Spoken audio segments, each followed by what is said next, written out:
Thank you, Dr. Uthman, and thank you to ECSE for actually hosting this convening. I think one of the effectively biggest struggles in digital inclusion and making sure that it's institutionalized is that one is the culture of adaptability. We had a lot of my colleagues talk about, and co-panelists have mentioned the notion of the importance of upskilling, the importance of investments. And I'd like to just tap into a few statistics that the World Government Summit, through one of its strategic global surveys, was able to identify from a government perspective. And I think these stats actually shape a lot of the conversation. So first is with the survey that was sent out to different ministers from around the world, we realized that 84% of the ministers stressed the importance of investing in technology and human capital. And we know that this is a key challenge globally. We also know from this global survey that 74% believe that the current global financial resources are insufficient for training. And this goes back to one of the big points that my co-panelists mentioned, that is currently, this is, all the financing and funding and raising of funds is predominantly on governments. And we need to look at a participatory approach where there is multiple and multidimensional financing. Another interesting stat that came out of the survey was that 60% of the global ministers confirmed that the future government models are for digital inclusion and innovation, artificial intelligence, and the whole ecosystem will depend on participatory and enabling cooperation and partnership. And with that being said, we know what the challenges are, and we know that this is something that many are worried about, and many government officials have placed this as their top priority. How do we actually overcome this? And where does the World Government Summit also play a role in this, and what we've been trying to do over the past few years? What we have done is made sure that we have had several initiatives that actually combine government best practices with the private sector and showcase them. So going back to, a lot of the Indian models that were discussed today, at the last government summit in 2024, which was earlier this year, we had an initiative launched alongside the Indian government called the Bharat Mart. And this is the complete understanding of how do we actually get different governments to work together to ensure that we are not all just working on our own processes, but rather a multidimensional and multi-collaborative approach. It is very important for us to also note that it is funding is obviously a big priority, like the stats have already said, but skills are equally important. What we have been promoting alongside our different partners and collaborators is the notion of dual investment and a dual investment approach, where it's not just the technology and investment in the technology, it's also in the investments in the upskilling. Without this dual investment, coupled with the culture of adaptability, we won't be able to achieve a lot. And we have also had something which is very interesting, and I think this is going back to what my co-panelists also raised, is the notion of open data and access models. So one of the things that was launched through the World Government Summit is something called the Government Experience Exchange Program. And we now have around 39 plus countries who are part of this ecosystem. And what it has facilitated is for models and procedures and policies to be actually shared between not just from different countries, but also now starting with different international organizations. The world is rapidly growing, and the biggest learning point for us is that with that multi-collaboration approach that we can achieve, we can actually share a lot of best practices, a lot of open models, and this will really empower the Global South. There's a lot of drive in the region. And not only that, there is unlimited opportunities, also with a very young population. And I think these things need to be taken into consideration as opportunities, so that we can actually leverage off these opportunities and build on the change. In addition to, and my last point would be really talking about how we can actually create solutions for mass equality. And this goes back to what what my co-panelists from ORF has mentioned, that it is very important to have solutions which have mass value and impact.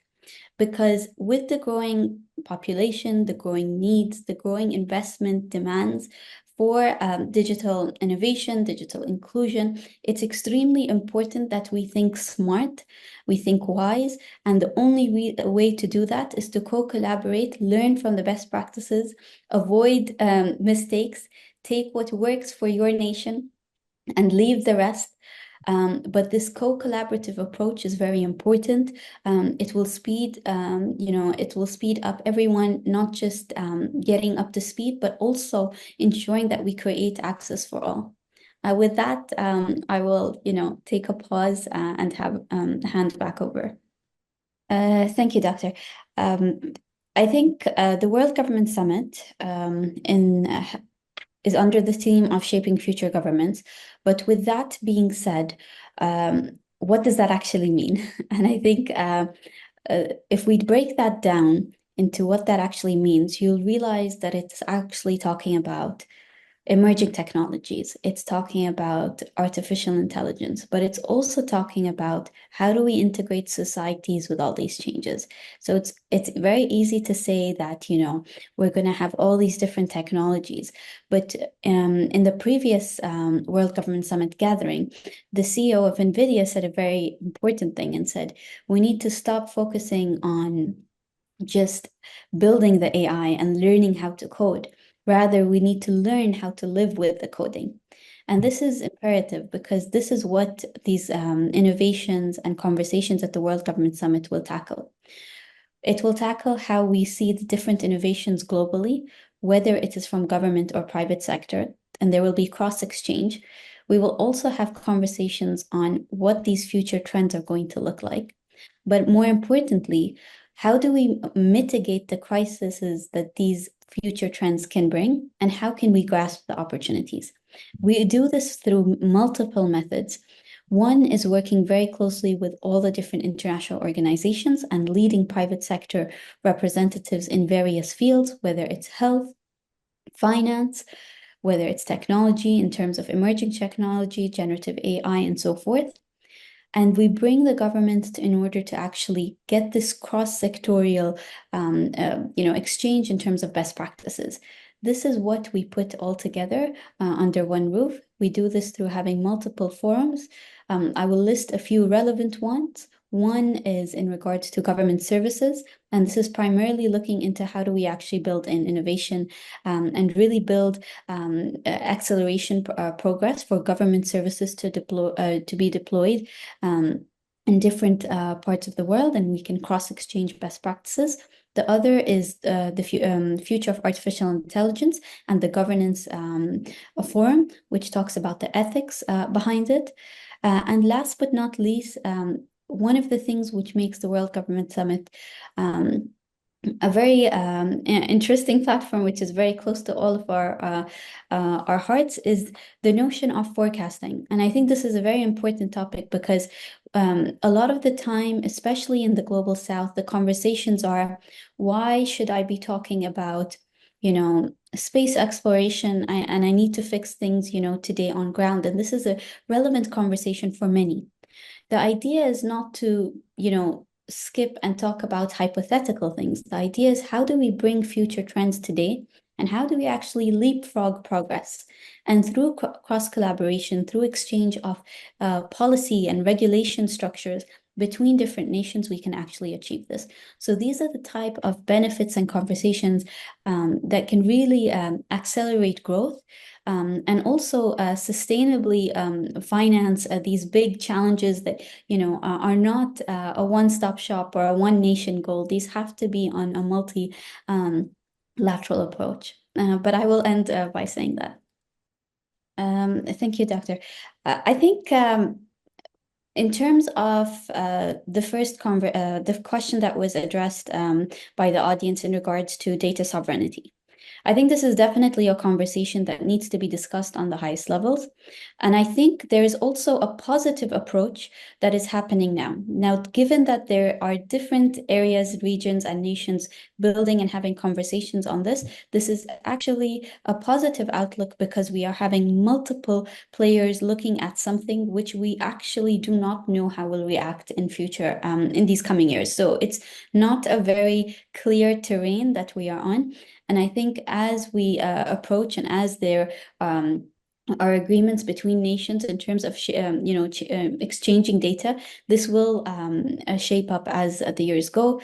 Yes, there are many challenges that need to be addressed, and I think it's a very important topic that you address today. So thank you for raising that.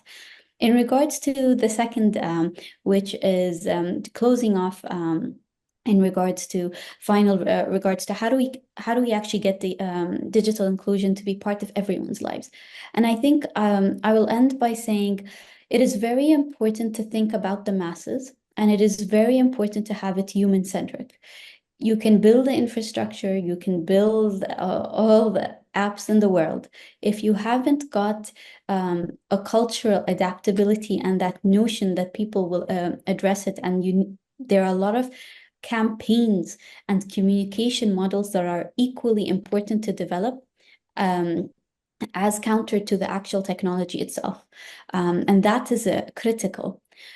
It's also important to address the different groups within a society. You have a lot who are elderly who, will not hop onto this as easy. How will you be communicating to the masses there?